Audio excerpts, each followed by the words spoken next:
Welcome student to the new session of thermodynamics. Students, आज के session में हम लोग पढ़ेंगे isochoric process and isobaric process. We have already covered isothermal and adiabatic process और उसके बाद हम इसमें न्यूमेरिकल प्रैक्टिस अपनी इम्प्रूव करेंगे, इंक्रीज करेंगे.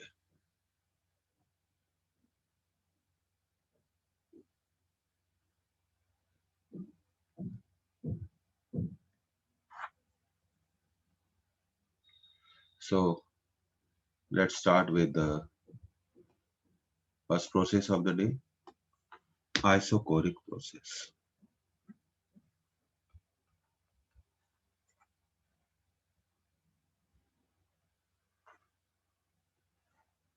देखिए, हम लोग इसको एक ही पेज पे रीड करेंगे.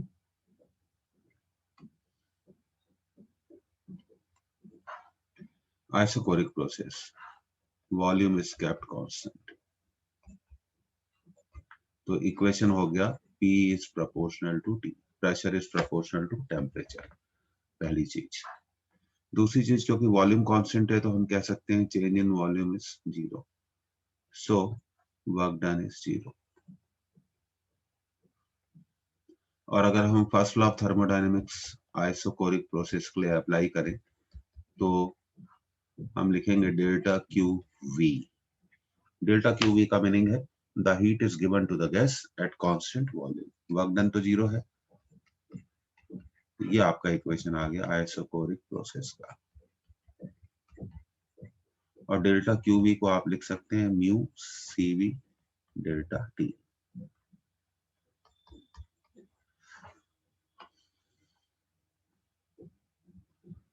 तो बहुत सिंपल है. अब हम अगला प्रोसेस पढ़ेंगे इसी पेज पर, isobaric process. Isobaric process, pressure is kept constant. So we have the equation for the process, volume is proportional to T. Now first law of thermodynamics को अगर हम इस प्रोसेस के लिए अप्लाई करें, W plus delta U, so we will write delta QP equal to W plus delta U. तो क्या फर्क है आइसोकोरिक प्रोसेस में और आइसोबैरिक प्रोसेस में? तो ये बिल्कुल क्लियर दिख रहा है स्टूडेंट यहाँ पर कि पहला डिफरेंस ये है, जब हम आइसोकोरिक प्रोसेस में गैस के वॉल्यूम को कांस्टेंट रखते हुए हीट सप्लाई करते हैं, नो वर्क इज डन. जितनी भी हीट देते हैं वो कंज्यूम होती है चेंज इन इंटरनल एनर्जी के लिए. आप देखिए इसको, no part of the heat is used for work because work is 0. But when we supply in isobaric process the heat to the gas, one part of the heat is used for work done as well as one part of the heat is used for change in internal energy. One part of heat is used for change in internal energy. तो अगर हम ऐसा कहें for the same change of temperature, मान लीजिए हमारे पास दोनों process हैं, दोनों प्रोसेस में एक ही गैस है और उसके टेम्परेचर को भी चेंज हम सेम रेंज में करते हैं, तो हमें किस प्रोसेस में ज्यादा हीट देनी पड़ेगी? कांस्टेंट प्रेशर पे हमें ज्यादा हीट देनी पड़ेगी, क्योंकि कांस्टेंट प्रेशर पे हीट को वर्क भी करना है और चेंज इन इंटरनल एनर्जी भी करना है. Where is at constant volume so no part of heat is used for the work. तो कांस्टेंट प्रेशर पे हमेशा ज्यादा हीट लगेगी. और दूसरी बात ये है कि हम डेल्टा क्यूपी को लिख सकते हैं mu CP delta T equal to W plus delta U. तो आप इसको नोट कर लीजिए, ये बड़ा इंपॉर्टेंट है. सबसे इंपॉर्टेंट ये है कि कांस्टेंट प्रेशर पे जब हम गैस को हीट देंगे तो one part of heat is used for work and other part of heat is used for change in internal energy. जबकि कांस्टेंट वॉल्यूम पे अगर हम गैस को हीट देंगे, no part of heat is used for the work, the total heat is used for the change in internal energy. मेरे ख्याल से आपको बिल्कुल ये क्लियर हो गया होगा स्टूडेंट्स।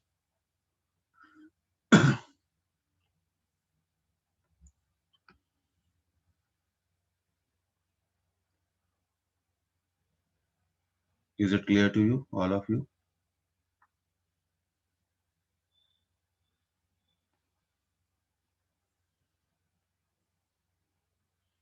किस प्रोसेस में हमें ज्यादा हीट देनी पड़ेगी फॉर द, अगर हम change of temperature isochoric process और आइसोबैरिक प्रोसेस दोनों में चेंज ऑफ टेम्परेचर की जो रेंज है वो सेम रखें तो डेफिनेटली कांस्टेंट प्रेशर पे हम गैस को ज्यादा हीट देंगे, क्योंकि हीट को यहाँ पर वर्क भी करना पड़ेगा, जबकि कांस्टेंट वॉल्यूम पर हीट को कोई भी वर्क नहीं करना पड़ता।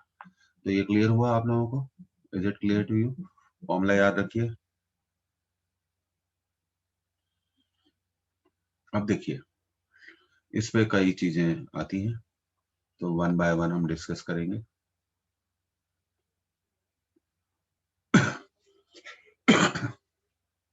अब देखिए क्वेश्चन नंबर 1,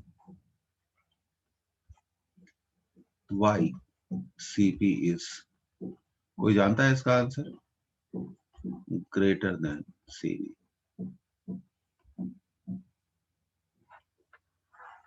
तो इसका आंसर हम लिखेंगे CP is greater than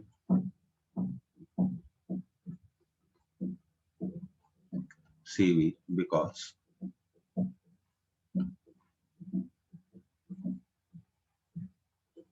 at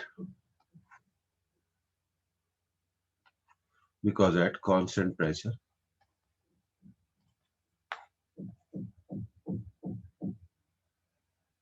one part of heat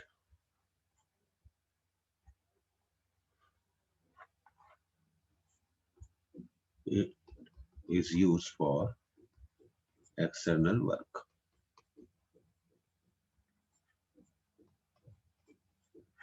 तो ये इसका बिल्कुल प्रॉपर करेक्ट आंसर है।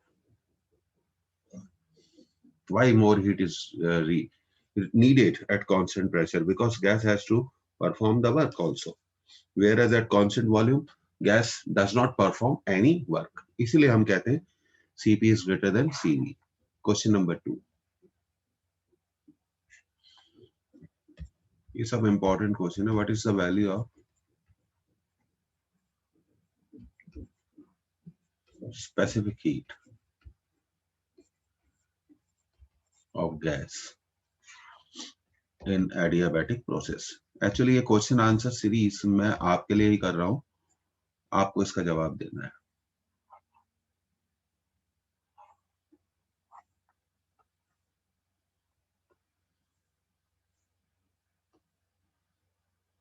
नो आंसर कम, क्योंकि आप जानते हैं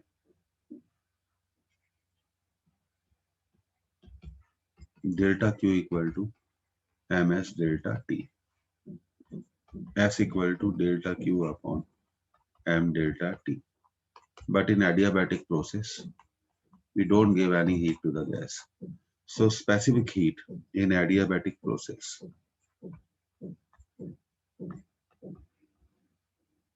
is always zero।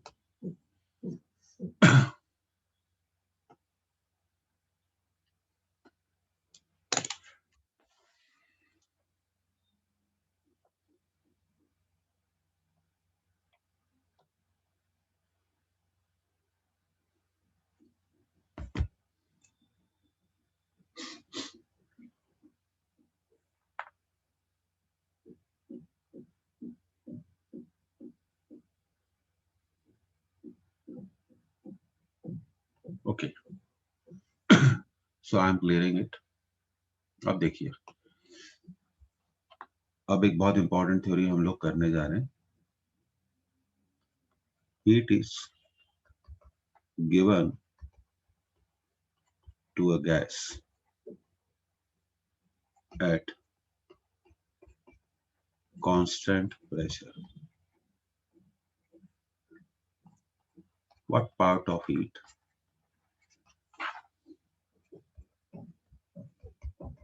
is used for change in internal energy?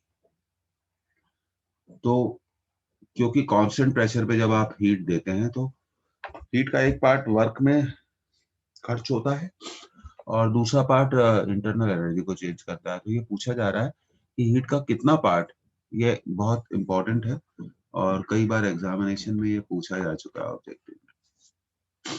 तो देखिए अब इसको कैसे सॉल्व करते हैं। कांस्टेंट प्रेशर पे आप कितनी हीट देते थे, डेल्टा क्यूबी, और चेंज इन इंटरनल एनर्जी कितना होता था, डेल्टा यू।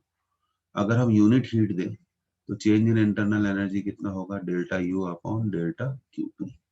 तो हमें यही निकालना है। अब देखिए delta U upon delta QB, delta U को लिख सकते हैं mu C B delta T, इसको लिख सकते हैं mu C P delta T. तो अब स्टूडेंट इसको कैंसिल कर दें, ये कैंसिल हो गया और म्यू से म्यू कैंसिल हो गया, तो क्या बचा, C V upon C P, इसको आप लिख सकते हैं 1 upon C P by C V. ठीक है, तो लिख सकते हैं 1 बाय गामा।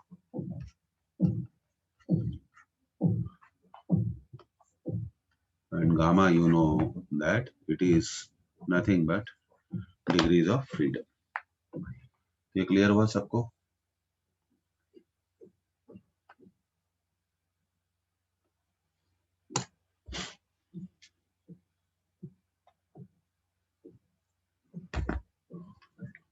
कई बार परसेंटेज में भी पूछा जाता है क्वेश्चंस को।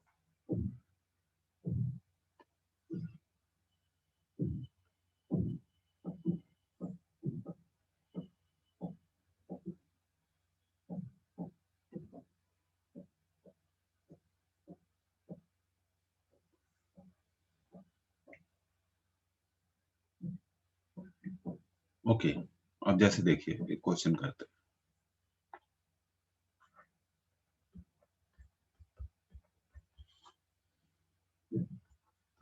A monoatomic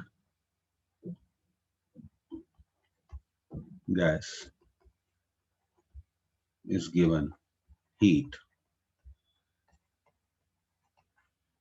at constant pressure.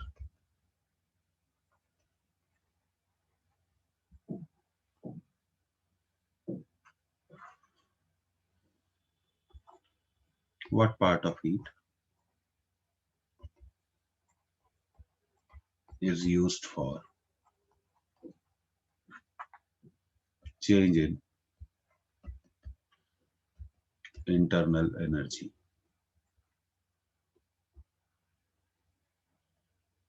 Question number 2. What percentage of heat is used for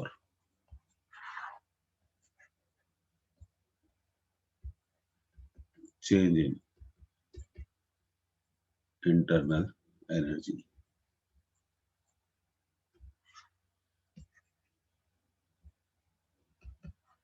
तो पहले क्वेश्चन का आंसर तो है 1 बाय गामा, और मोनोएटमिक गैस के लिए डिग्रीज ऑफ फ्रीडम होती है 2 by 3, so it will become 3 by 5. Question number 2 का आंसर परसेंटेज पूछा है, तो परसेंटेज निकालने के लिए हमें गामा को इससे 3 by 5 को, I want to say that 1 by gamma को 100 से मल्टीप्लाई करना पड़ेगा, 3 by 5 into 100, so 26%। तो आपको समझ में आ गया कि कैसे क्वेश्चंस पूछे जाते हैं।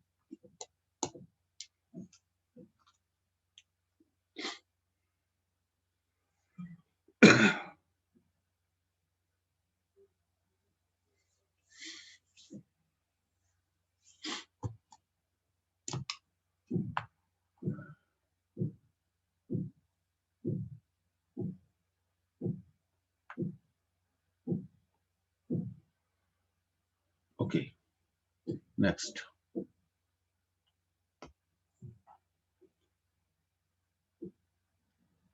When heat is given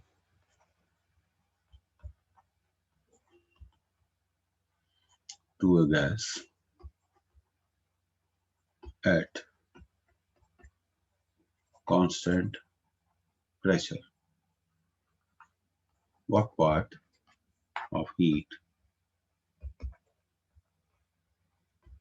is used for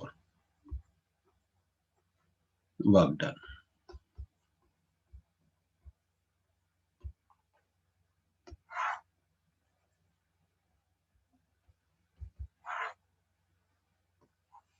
अब देखिए, आप हीट देते हैं डेल्टा क्यूपी, तो वर्क डन कितना होता है W। अगर हम यूनिट अमाउंट ऑफ हीट दें तो वर्क डन होगा W upon, wait a minute, it should B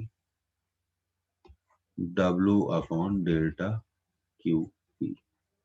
अब W को आप लिख सकते हैं delta QP minus delta QB.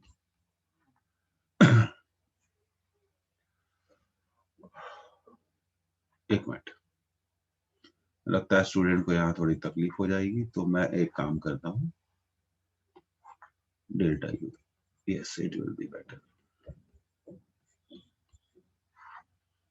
तो 1 minus delta U upon delta QP, और अभी हमने इसको निकाला था 1 माइनस 1 बाय गामा, और आप जानते हैं कि गामा को आप लिख सकते हैं 1 प्लस 2 बाय एफ। परसेंटेज निकालना है तो 100 से मल्टीप्लाई कर दो। Is it clear to you?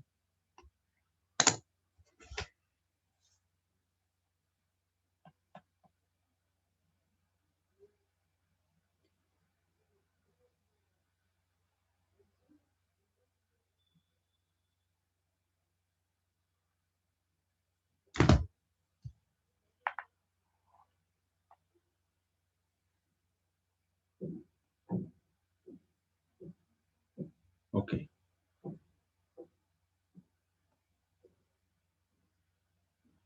तो ये नोट कर लिया आप लोगों ने। अब देखिए एक important point, work done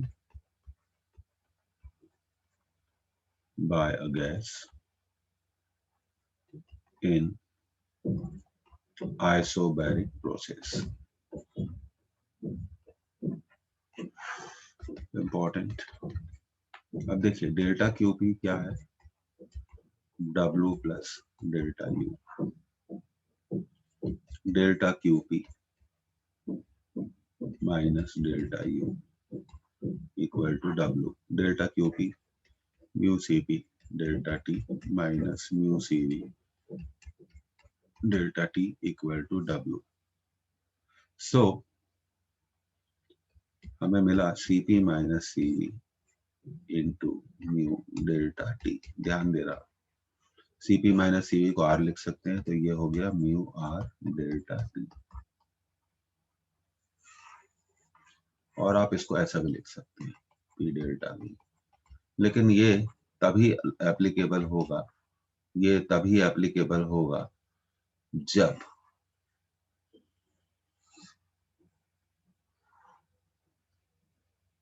pressure क्या होगा, कांस्टेंट होगा। प्रेशर क्या होगा, कांस्टेंट होगा। हमेशा याद रखिए प्रेशर इज कांस्टेंट, तभी ये चीजें एप्लीकेबल होंगी। तो इस फॉर्मूले को आप याद रखिए।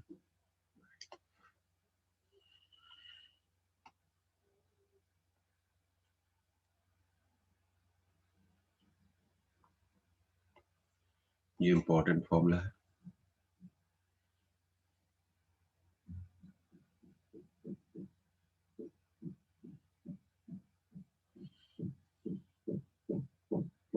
ओके, तो अब आप इसको क्लियर करने जा रहे हैं। तो ये फॉर्मूला तभी एप्लीकेबल होगा जब जब कांस्टेंट प्रेशर प्रोसेस होगी। तो चलिए अब कुछ क्वेश्चंस हम लोग इस पर सॉल्व करेंगे, एंड हम लोग का मतलब होता है आप और मैं मिलकर। अब आपका ये चांस है कि आपको ये क्वेश्चन सॉल्व करने हैं। चलिए पहला question,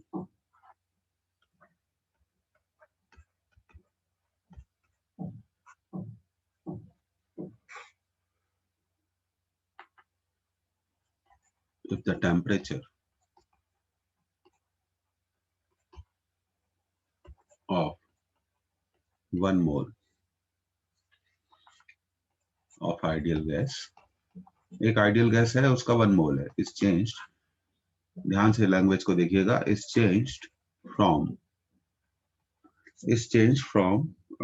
0 degree Celsius to 100 degree Celsius at constant pressure. ये देखिए लैंग्वेज आ गई, at constant pressure. then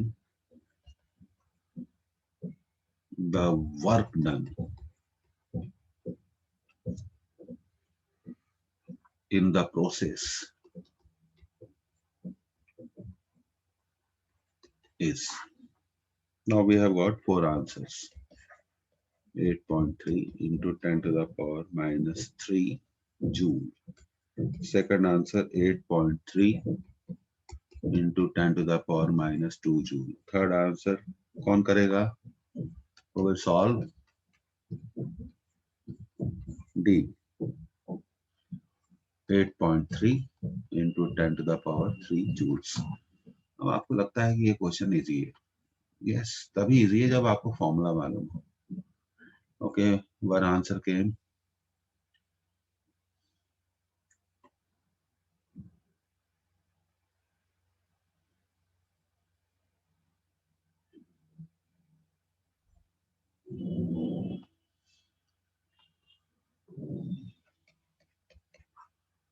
W equal to mu R delta T।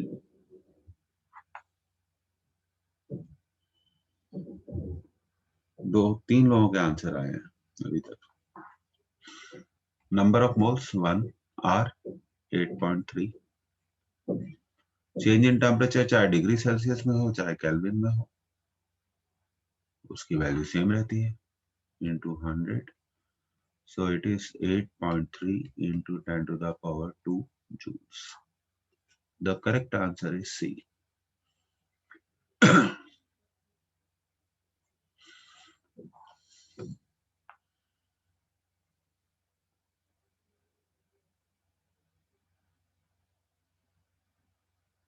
सिर्फ 4 बच्चे आंसर देते हैं।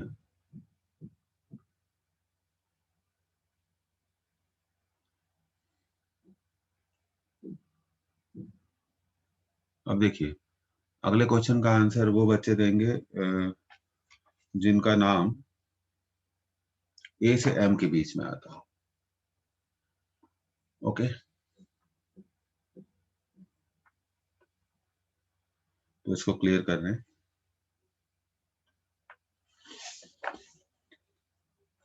तो ये बहुत सिंपल था।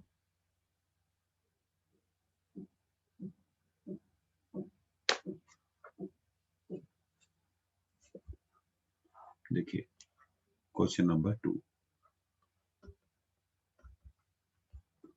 2 moles of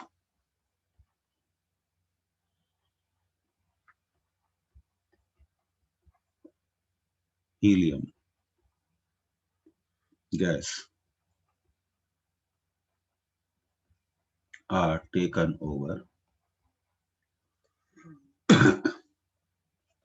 the cycle ABCDA as shown in PT diagram।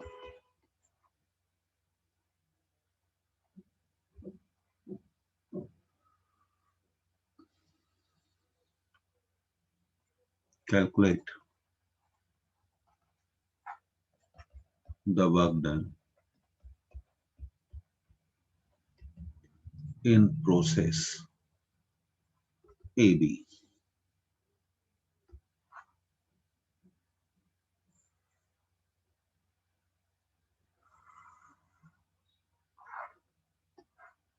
तो यहाँ प्रेशर है और यहाँ पर टेम्परेचर है, तो चलिए बना लेते हैं।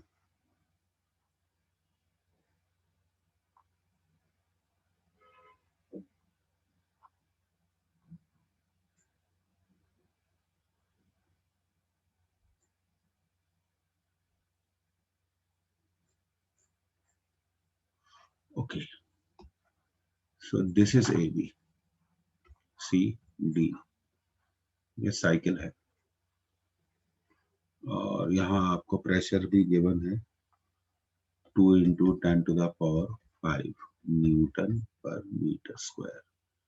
और यहाँ आपको टेम्परेचर भी गिवन है 300 केल्विन, और यहाँ टेम्परेचर है 500 केल्विन। तो सबसे पहले तो एक बात बहुत इंपॉर्टेंट है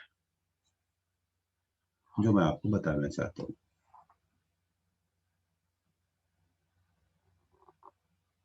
सबसे पहले हमें पहचानना होगा कि ए बी कौन सी प्रोसेस है।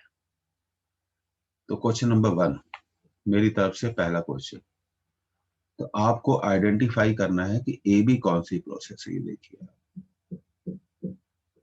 कौन जवाब देगा, आंसर तो हम बाद में देखते हैं। तो ये बताइए सबसे पहले ए टू बी डायग्राम देख के बताइए कि ए बी कौन सी प्रोसेस है, तभी तो हम वर्क डन का फॉर्मूला यूज कर पाएंगे। सबसे पहले हमें ये आइडेंटिफाई करना होगा which process it is. Okay, 30 second में ए टू एम वाले जिनके नाम ए से एम के बीच में आते हैं वो जवाब देंगे।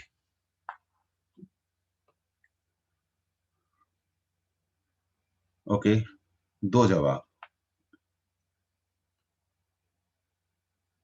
सिर्फ 2 जवाब। ओके, आप जवाब देंगे M to Z.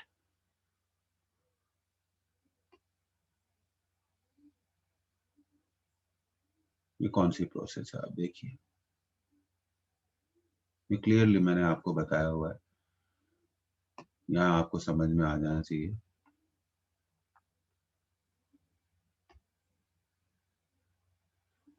Okay okay, पहली बार जवाब आया, दैट्स वेरी नाइस। ये है कांस्टेंट प्रेशर प्रोसेस, ये देखिए। गुड, तो अब ये डिसाइड हो गया कि ये कौन सी प्रोसेस है, कांस्टेंट प्रेशर प्रोसेस है। ठीक है, प्रेशर इज कांस्टेंट। तो अब प्रेशर अगर कांस्टेंट है तो ये आइसोबैरिक प्रोसेस हो गई। आइसोबैरिक प्रोसेस में वर्क डन होगा W equal to mu R delta T. कितने मोल्स हैं, 2। आर की वैल्यू बाद में रखेंगे। ए से जब हम बी पर जाते हैं तो चेंज इन टेम्परेचर कितना होता है, 500 माइनस 300, तो आंसर आ गया 400 आर। तो ये जेई मेंस का क्वेश्चन है, और लोग बोलते हैं टफ है पेपर, नहीं, नॉट टफ।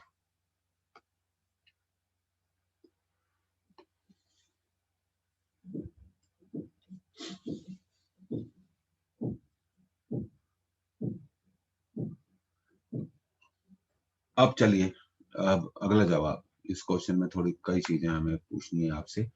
अगला हम आपसे क्वेश्चन पूछना चाहते हैं कि आपने ए बी प्रोसेस तो आइडेंटिफाई कर दी, ठीक है। अब मैं आपसे पूछता हूँ ये बीसी कौन सी प्रोसेस है, देख के बताइए। Which process is BC?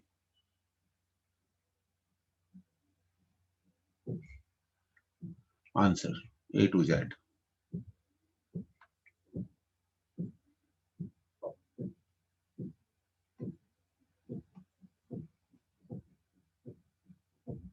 Good, constant temperature isothermal. Very nice, very nice, very nice, good. Constant temperature isothermal, very nice, very good. अब देखिए यहाँ मैं थोड़ा आपको कुछ और वैल्यूज भी दे देता हूँ। यहाँ प्रेशर है 1 इंटू 10⁵। अब WBC पूछा नहीं गया हमसे, तो WBC क्या होगा, म्यू आर टी। जब हम बी पर देखिए, आप ध्यान पे देखिए, ध्यान दीजिए, बी पर प्रेशर कितना है, 2 इंटू 10⁵। सी पर प्रेशर कितना है, 1 इंटू 10⁵। हमें वॉल्यूम तो मालूम नहीं है, हम कौन सा फॉर्मूला यूज करेंगे आइसोथर्मल प्रोसेस का, ln P1 अपॉन P2। इसको भी हम निकाल सकते हैं, 2R टेम्परेचर बी से लेकर टेम्परेचर रहा 500। ln से घबराइए मत, वो लॉग का सिंबल है, नेचुरल लॉग है। P1 प्रेशर है 2 into 10 to the power 5 upon 1 into 10 to the power 5। तो आपका वर्क डन आ गया 1000 R ln2। तो कोई जरूरी नहीं है, तो थोड़ा दिमाग से काम लेना है। अब आपने BC भी बता दिया, ठीक है। अब मैं आपसे पूछना चाहता हूँ CD कौन सी प्रोसेस है?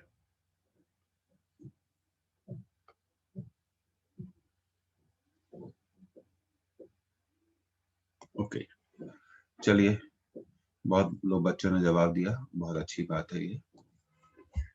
तो अगर हमें प्रोसेस आइडेंटिफाई हो गई तो हम वर्क डन को कैलकुलेट कर सकते हैं। आप लोगों में से कितने लोग वर्क डन को कैलकुलेट कर सकते हैं? चैट करिए। Why? I want to see that how many Y's are there. I'm not asking you to calculate.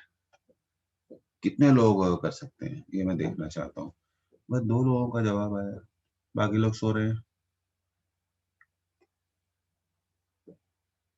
देखिए, अपने आप को आप ओपन करिए। 3 लोगों का जवाब, ठीक है। हाँ, तो प्रोसेस आइडेंटिफाई करने की बात हो रही थी। अब देखिए, यहाँ आप एक और चीज देखिए, क्वेश्चन का आंसर नहीं है। जब हम A से B पर जाते हैं तो A पर भी प्रेशर है 2 into 10 to the power 5, B पर भी है, पर टेम्परेचर हमारा बढ़ रहा है। टेम्परेचर हमारा बढ़ रहा है, तो यहाँ पर कांस्टेंट प्रेशर प्रोसेस होगी, तो V is proportional to T। Temperature बढ़ेगा तो वॉल्यूम भी बढ़ेगा। जब हम B से लेकर C पर जाते हैं तो प्रेशर ड्रॉप हो रहा है, पर कांस्टेंट टेम्परेचर है, और आप यहाँ पे फॉर्मूला लगाएंगे P is inversely proportional to V, क्योंकि प्रेशर कम हो रहा है तो वॉल्यूम क्या हो रहा होगा? बढ़ रहा होगा। तो ये लॉजिकल क्वेश्चंस आपको बनने चाहिए। अब देखिए, आज हम one of the best questions करेंगे। अगला क्वेश्चन लेते हैं। तो सबसे पहले क्या है, सब्जेक्ट में क्या जरूरत किस चीज की होती है? पहली चीज होती है अंडरस्टैंडिंग की, कि हमने इसे कैसे करा। ओके, अगला क्वेश्चन सभी के लिए A to Z, ठीक है। Question number 3 important. इस तरह का पूछने का तरीका बहुत इंपॉर्टेंट होता है। 70 calories, important, 70 calories of heat are required to raise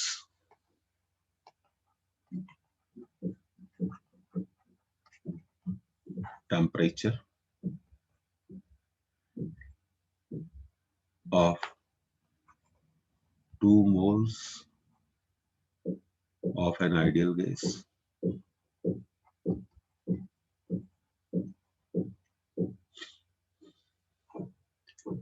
at constant pressure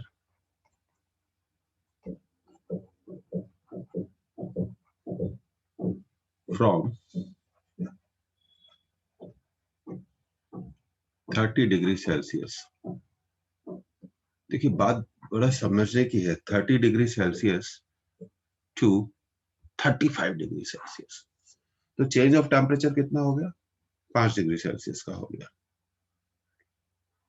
अब देखिए, आगे जो पूछा गया है वो मैं थोड़ा, द अमाउंट ऑफ हीट, इससे अच्छा क्वेश्चन है नहीं अभी।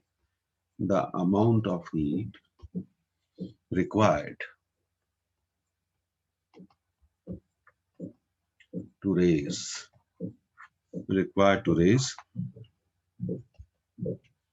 the temperature of same gas through the same range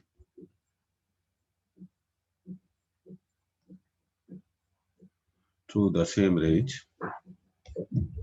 30 degrees Celsius to 35 degrees Celsius at constant volume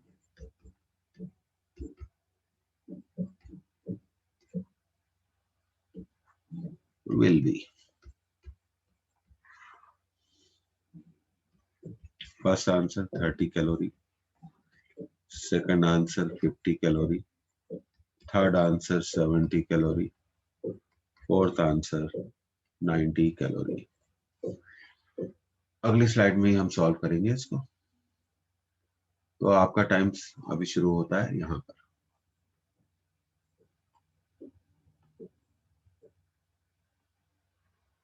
कितने लोग कर सकते हैं ये देखने वाली बात होगी।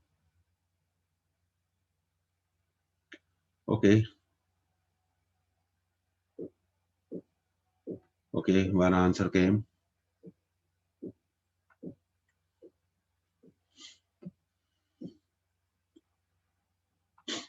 देखिए, सबसे पहले इस क्वेश्चन में सबसे अच्छी बात तो ये थी कि हमें बताया नहीं गया कि कौन सी गैस है।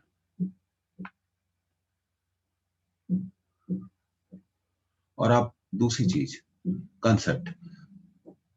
अगर हमें कांस्टेंट प्रेशर पे 70 कैलोरी हीट लगती है तो कांस्टेंट वॉल्यूम पे हीट 70 कैलोरी से कम ही लगेगी फॉर सेम टेम्परेचर रेंज। तो सी और डी तो आंसर हो ही नहीं सकते। सोचिए, तो आंसर या तो ए है या बी है। Do you understand this? Okay, तो अब इसको क्लियर करते हैं। देखिए, अब इसका सॉल्यूशन देते हैं। Delta Q P equal to mu C P delta T. 70 calorie, कितने मोल्स हैं? 2 मोल्स हैं। सीपी नहीं मालूम, क्यों? गैस कौन सी है नहीं मालूम। टेम्परेचर चेंज 35 माइनस 30, तो 70 इक्वल टू 10 सीपी। तो सीपी आ गया 7 कैलोरीज। और हम जानते हैं सीपी माइनस सीवी हमेशा याद रखिए 2 कैलोरीज होता है। मैंने बताया भी था, लेकिन आप लोग इसकी इंपॉर्टेंस नहीं समझे। इसको याद रखिए।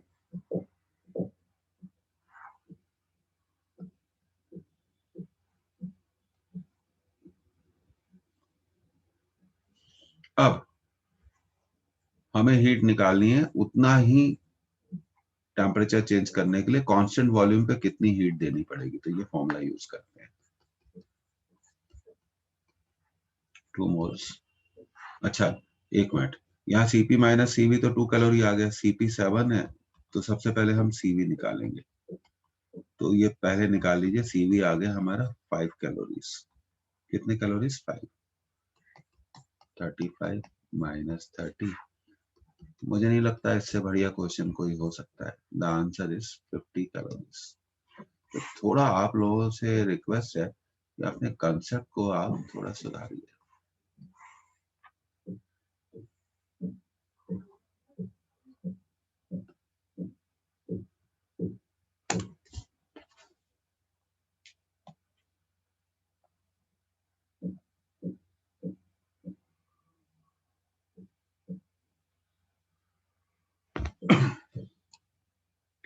ये तो बहुत बढ़िया क्वेश्चन था। अगर हम कहें आइसोकोरिक और आइसोबैरिक प्रोसेस पे,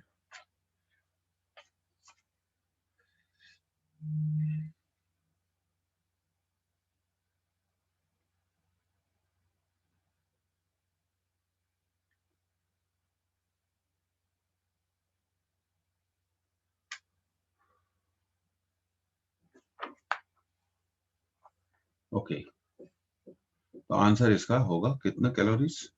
50 कैलोरीज।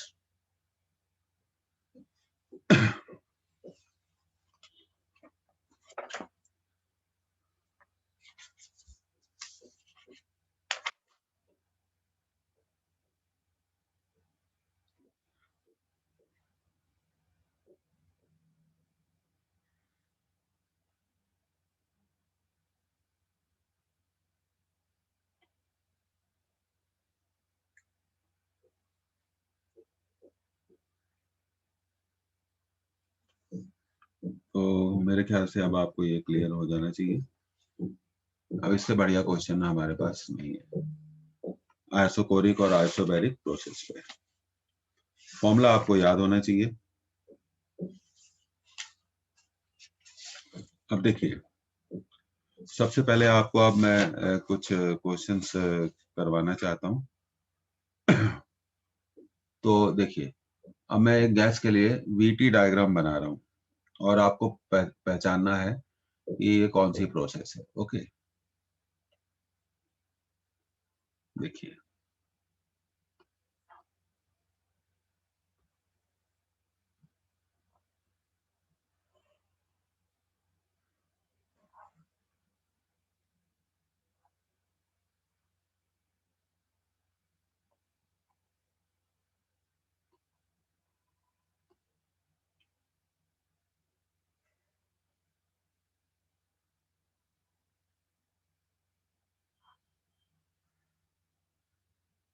ठीक है, यहाँ पर है वॉल्यूम और यहाँ पर है टेम्परेचर। ओके, ये है ए, ये है बी, ये है सी और साइकिल ऐसे A B, B C and C A. तो और यहाँ पे ये ऐसे क्वेश्चन थोड़ा अंडरस्टैंडिंग इम्प्रूव करने के लिए होते हैं। और यहाँ पर आपका वॉल्यूम दिया हुआ है, चलिए लिख लेते हैं उसको V0।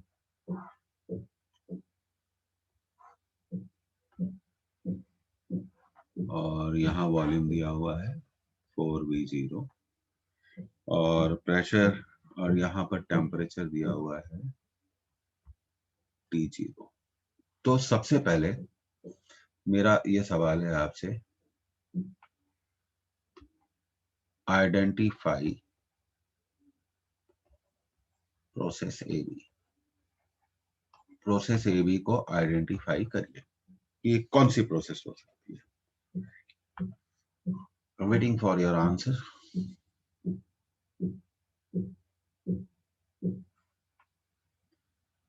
Okay, correct answer isothermal process, बिल्कुल सही आंसर, क्योंकि टेम्परेचर कांस्टेंट रहता है। Okay, second question, identify process BC.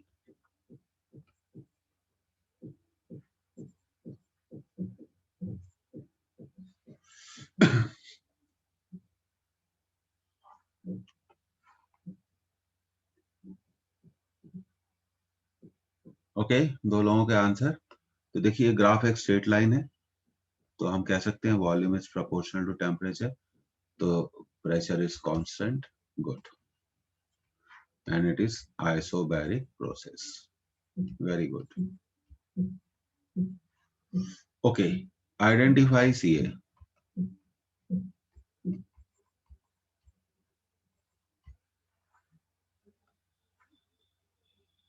Good, isochoric process,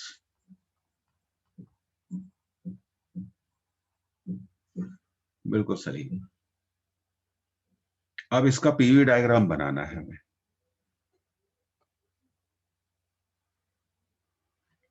बिल्कुल सही जवाब आप लोगों का, गुड आंसर।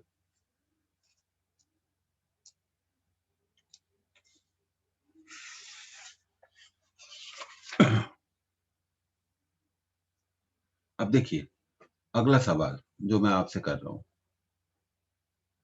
आपको जवाब देना है ट्रू और फॉल्स में। तो क्वेश्चन क्या है, आप देखिए मैं लिख देता हूं, internal energy of gas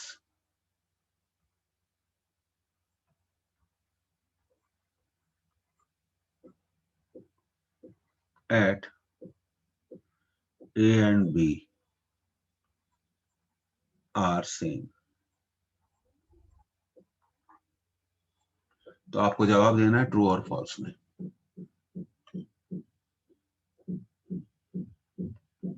waiting for your answer. एक बच्चे ने जवाब दिया, सिर्फ एक आंसर।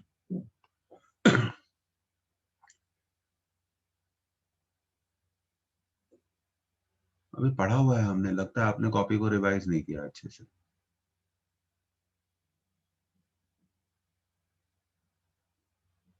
देखिए जब तक आप अपना इंटेलिजेंस नहीं डेवलप करेंगे सब्जेक्ट में,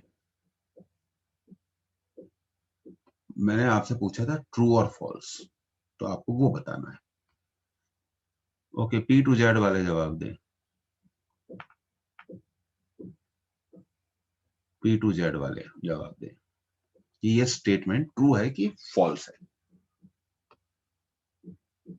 आंसर देखिए, A पर टेम्परेचर और B पर टेम्परेचर सेम है, तो ये हो गई आइसोथर्मल प्रोसेस।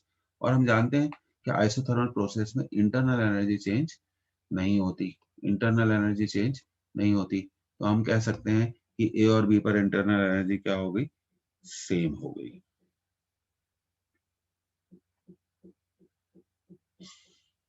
और अगर हम ये कहें number of moles equal to 1 mole, है ना, गैस के मोल्स का नंबर कितना है, 1 मोल, तो find the work done in AB, find the work done in AB, find the work done in AB। अब अगला सवाल है find the work done in AB, AB में वर्क डन निकालिए।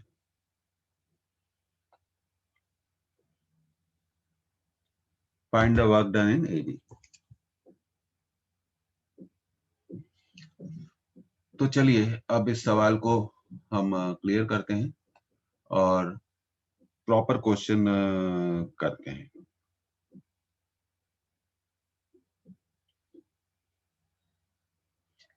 Okay,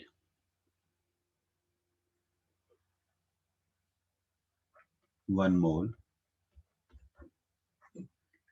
of an ideal gas,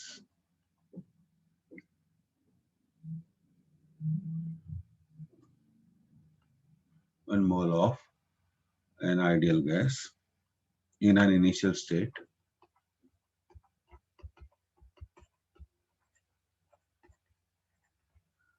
A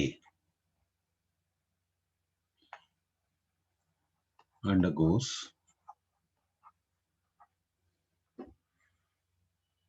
a cyclic process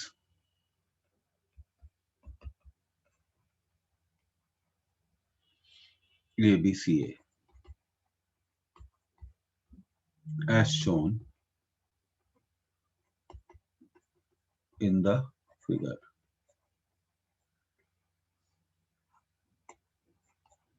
Choose the correct options.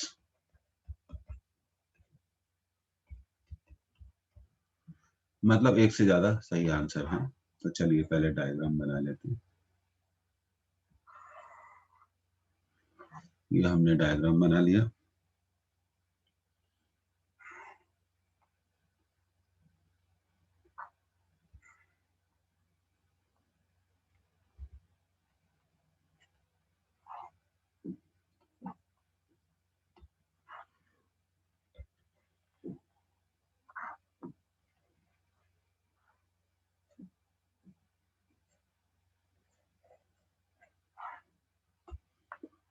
यहाँ हमने लिया है वॉल्यूम और यहाँ लिया है हमने टेम्परेचर।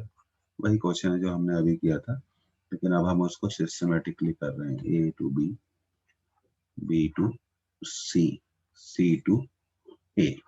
और यहाँ प्रेशर है V0, और सॉरी यहाँ वॉल्यूम है V0, यहाँ वॉल्यूम है 4V0। पहला आंसर। एक से ज्यादा करेक्ट आंसर हो सकते हैं। Internal energy of gas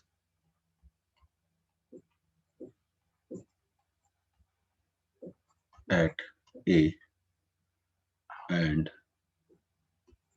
B are same.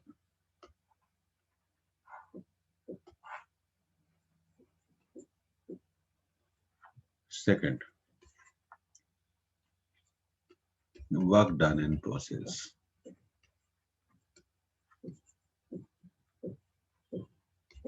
AB is P naught V naught ln 4.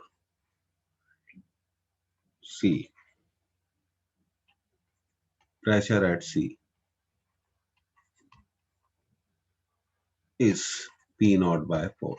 घबराने की कोई जरूरत नहीं, हम सब कैलकुलेट कर लेंगे। temperature at C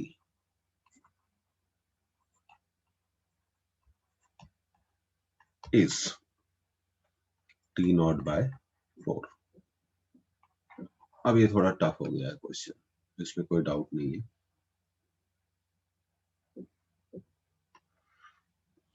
तो आप इसे नोट कर लें, तो इसे फिर हम सॉल्व करेंगे।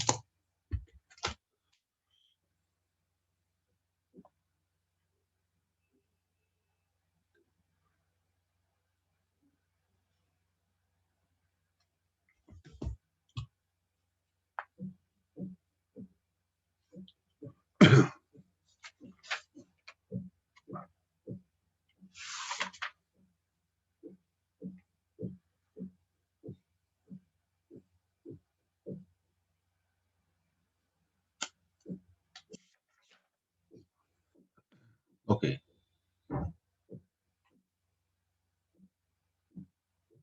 तो आप इसे नोट कर लीजिए। तो पहला आंसर तो सही है, क्योंकि जब हम ए से बी पर जाते हैं तो टेम्परेचर कांस्टेंट रहता है, और इसलिए हम ए और बी पर इंटरनल एनर्जी गैस की क्या रहेगी, सेम रहेगी। ये तो बिल्कुल सही आंसर है, क्योंकि ए टू बी गैस का टेम्परेचर चेंज नहीं होता है। और थोड़ा यहाँ पे हमें इसको थोड़ा चेंज करना पड़ेगा, ये ए टू बी है, ठीक है। अब दूसरा पूछा है work done in process A B. अब ए बी आइसोथर्मल प्रोसेस है, तो आइसोथर्मल प्रोसेस के में वर्क डन का हम फॉर्मूला निकाल लगाएंगे। तो सबसे पहले देखिए, टफ कुछ नहीं होता है, समझने वाली बात होती है। तो अब हम इसको क्लियर कर रहे हैं। अब आपने इसे नोट कर लिया है, तो डब्ल्यू ए बी कैसे निकाला जाएगा। तो देखिए, म्यू आर टी। सबसे पहले तो एक काम करते हैं, रुकिए, गैस इक्वेशन हम हाँ, W A to B mu R T L N V two by V one. अब देखिए कितने मोल्स हैं गैस के, 1 मोल है। टेम्परेचर T0 है, तो ये हो गया 4V0 अपॉन V0, ये कैंसिल हो गया, तो हो गया RT0 ln 4। पर आप जानते हैं कि गैस इक्वेशन क्या है। From gas equation we have PV equal to mu RT। तो हम गैस इक्वेशन से म्यू RT, इसको RT0, तो इसकी जगह हम क्या लिख सकते हैं, PV लिख सकते हैं। तो ये वर्क डन का भी फॉर्मूला आ गया, P0 V0, yes, P0 V0 ln 4। तो दूसरा आंसर भी सही है, दूसरा आंसर भी सही है, दूसरा आंसर भी सही है। अब तीसरा हमसे पूछा गया है कि सी पर प्रेशर निकालो, तो ठीक है, और सी पर टेम्परेचर निकालो। तो सबसे पहले हमें ये देखना पड़ेगा स्टूडेंट्स कि सी पर, हम सी पर कैसे पहुंचते हैं। जब हम बी से सी पर जाते हैं तो volume is proportional to temperature, constant pressure process है। तो जितना प्रेशर बी पर रहेगा उतना ही प्रेशर कहाँ पे रहेगा, सी पे रहेगा। अब हमारे पास गैस इक्वेशन है PV equal to mu R T at B. B पे प्रेशर कितना है, पीबी। वॉल्यूम कितना है, डायग्राम देखो, 4V0। मोल कितने हैं, 1। टेम्परेचर कितना है, T0। तो बी पर प्रेशर आ जाएगा RT0 upon 4V0 in terms of temperature and volume. उतना ही प्रेशर कहाँ रहेगा, सी पर रहेगा। उतना ही प्रेशर कहाँ रहेगा, सी पर रहेगा। तो इस तरह के क्वेश्चंस आ सकते हैं, ये तो नहीं मालूम, लेकिन क्या है कि हमें प्रोसेस को पहचानना आना चाहिए। एक बार जैसे हमने पहचान लिया कि ये आइसोबैरिक प्रोसेस है, तो हम उस पर फॉर्मूला अप्लाई कर सकते हैं। आइसोथर्मल प्रोसेस है, हम उस पर फॉर्मूला अप्लाई कर सकते हैं। तो हमारी थर्मोडायनेमिक्स में लगभग सारी प्रोसेस कंप्लीट हो गई है। अब हमें we are left with only one class, और ये क्लास लंबी होगी। इसमें हम सेकंड लॉ ऑफ थर्मोडायनेमिक्स पढ़ने जा रहे हैं, और सेकंड लॉ ऑफ थर्मोडायनेमिक्स पढ़ने जा रहे हैं हम, और सेकंड लॉ ऑफ थर्मोडायनेमिक्स, और हम पढ़ेंगे heat engine, theory of heat engine, और हम पढ़ेंगे theory of refrigerator. So then our thermodynamics portion will be over. Thermodynamics portion will be over. और थर्मोडायनेमिक्स पोर्शन को ओवर करने के बाद हम एक अपना जो हमारा टॉपिक बचा है थर्मल एक्सपांशन, वो हम लेंगे। तो सबसे पहले हम थर्मल एक्सपांशन कंप्लीट करेंगे। तो ये क्लियर है आप लोगों को? तो कुछ नहीं करना आपको, गैस इक्वेशंस आप अप्लाई करते चलिए। तो by tomorrow we will be ending the thermodynamics and we will put some more number of questions.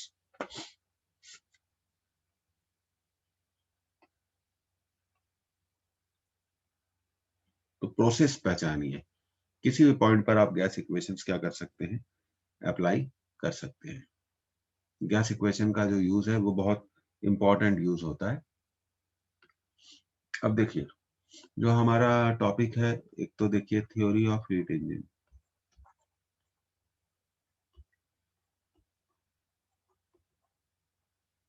Efficiency of heat engine पूछा जाता है हर साल।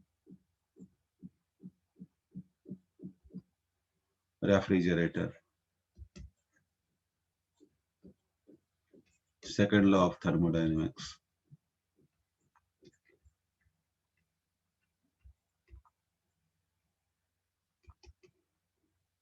तो ये हमारे ये नेक्स्ट क्लास के टॉपिक्स होंगे।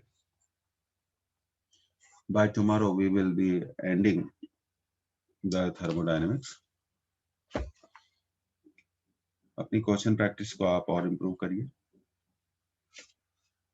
और एक प्रोसेस को पहचानना आपको, पीवी डायग्राम कोई जरूरी नहीं है दिया जाए, वॉल्यूम टेम्परेचर डायग्राम भी दिया जा सकता है।